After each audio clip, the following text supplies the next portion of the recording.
Hi everyone and welcome back to the channel. My name's Alistair and this is Plant-Based Logic. Today we explore different perspectives within veganism. I think it's really good to explore different points of view and different perspectives outside of what you know. I only know what it's like to be vegan from a male perspective. So Emily, aka Slightly Crazy Vegan, and I decided to come together to share what it's like to be vegan from each other's perspective. Emily is great. If you haven't checked out her channel already, I will leave a link to it in the show notes below. She's a vegan nudist who has a great channel that reaches a whole different demographic. And as I've said in many videos, and you'll probably get sick of hearing this right now, vegan activism is a train of many carriages. And I enjoy seeing others using different forms of activism to promote and educate others about veganism. So definitely please go give her channel a sub. Also, I've made a video for her channel. So if you would like to see veganism from a male perspective, go over and check out that video. I'll also link that in the description box below. So I've got my computer and my hot tea. So let's give Emily's video a watch and I'll just commentate as we go along. Hi, Plant-Based Logic. Thanks for having me on your channel. I'm going to talk about my experience as a woman being vegan. So the only difference is, like, I think with the body image thing that men have to be bulky and, you know, vegan men are like scrawny. For a woman, it's like you can't be overweight, but you can't be too thin either. So you kind of have this pressure to be like a really good balance, like a really good healthy body. And that's really, really hard because it's in the eye of the beholder. Is what they think, what size looks good. Yeah, so fantastic straight up. I feel like there's a lot of pressure from a vegan male perspective to sort of look a certain way, like have to look muscular and look like a vegan bodybuilder. And as Emily highlights here, females have this pressure on you to look a certain way. And I feel like society is really sort of pushing this. You can't go on Instagram without seeing just women having these unrealistic body expectations. I couldn't imagine what it's like to be a woman today and having those pressures.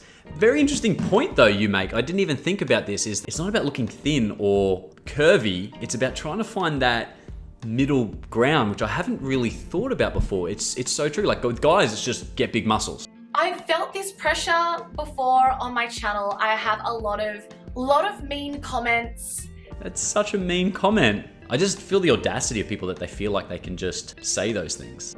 Saying, you know, I'm fat because I'm vegan, I'm fat because of all the carbs that I must eat as a vegan. So I get a lot of that. But apart from that, we don't really get much discrimination as far as being a woman goes, which is actually pretty good. I think that men cop it a little bit more with the whole meat is manly thing. I think that's a really good point too, because in this society where we're just so carbs are bad driven, being a vegan person not having that idealistic body as society says, they're going to blame it on the vegan diet. It's almost like they can blame veganism in both ways, not having the ideal body in either direction. Either way, you're either too healthy or you're not healthy enough. I feel like I'm taking crazy pills. I'd like to talk about other pressures that I have just being vegan as a person. I was actually making a smoothie bowl. And the way you make a smoothie bowl is you get fruit and then you freeze it and then you put it into a blender and you blend it frozen. You put it into a bowl, you just put toppings on it and it's really, really fun. It's kind of like a pizza. You put toppings like a pizza. It's actually really, really easy. Frozen fruit in blender, put toppings on top of the frozen fruit and eat, right? Simple? Well, I had someone actually comment on one of my Instagram stories saying, this is why it's so hard for people to go vegan because you make it look so difficult. You make the recipes look so difficult. That is so frustrating because why should it be about, like, why should I feel the pressure to always show something very simple or cheap? You know, like a lot of people are like, oh, you know, like vegan food is so expensive. Well, why should we always have this pressure to be like, it always has to be cheap and always has to be really easy to make? That point really resonates with me because it seems like you're trying to make vegan food look super attractive and look really good, and there's nothing more beautiful than a well-made smoothie bowl. And then you've got somebody who is the vegan police telling you that you need to promote things and do things in a certain way. And again, it comes back to the audacity of some people just to put their pressure on you and exert that pressure on you. I've had it from the opposite, where I've had too easier meals and they're like, well, why didn't you add this? Why didn't you add that? I'm like, because I'm lazy, yo. I don't think that should be a point of contention, but it always seems to be that you're either doing it too much this way or too much that way. Either way, you're going to get criticized. There is like heaps of vegan dishes that are cheap and easy to make, but you don't have you can eat an expensive vegan meal, and you can spend time making a complicated vegan meal if you really enjoy cooking, like making meringue.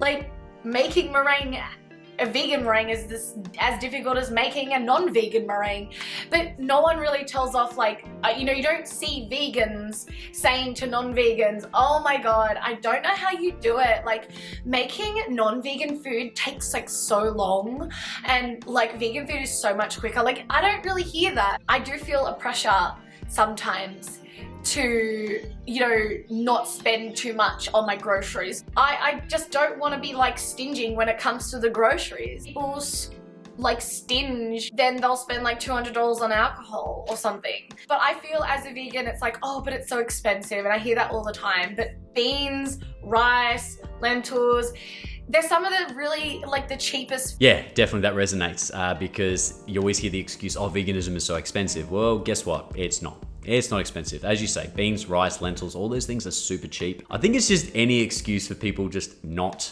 to do things. It's kind of like a fob off. It's like a get out of jail free card. Oh, it's too expensive. It's too hard basket.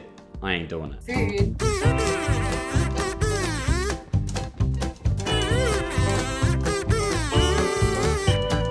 Oh, so I'm sorry to go on that long rant. Oh, Emily, you're so funny. You love your rants. I love it. It's good. It's great. Your passion, I understand. I had something similar with a friend of mine who was like, vegan food is so expensive and yet smokes and drinks. And I'm like, you spend $150 a week on cigarettes and alcohol.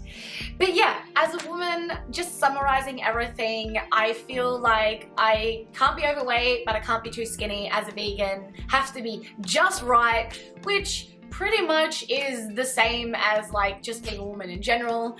You can't be too much of this and you can't be too little of this. You have to be just right. It's the same thing. So I think that's really the crux of the matter here, is that women already have that pressure in society to look a certain way. Oh my gosh, you need to lose weight for the animals. Oh my gosh, you need to look perfect for the animals. Oh my gosh, you need to do X, Y, and Z for the animals. And I just feel like that little bit of added pressure within the vegan community to look a certain way. I don't know what that'd be like for young women in today's society who already have those pressures, yet with the added pressure of having to look a certain way for veganism as well. But anyway, thank you so much, Plant-Based Logic, for having me on your channel. I look forward to seeing the final result of the video. Mwah! Oh, thank you, Emily, Slightly Crazy Vegan, for coming onto my channel and giving a little bit of perspective. I think it's great, but I want to hear from you. I want to know what your perspective is like. What are some of the pressures that you have felt since going vegan that might be specific to your perspective or to your point of view? Let me know in the comment section below. If you want to check out my video I did for Emily, Slightly Crazy Vegan's channel, go down into the description box below and click the link. It would really mean a lot if you do that. I'm looking forward to reading your comments on this one and seeing what it's like from your perspective. Do you feel the pressure? Has it changed you much? Let me know. My name's Alistair, this is Plant-Based Logic. Until next time, bye for now.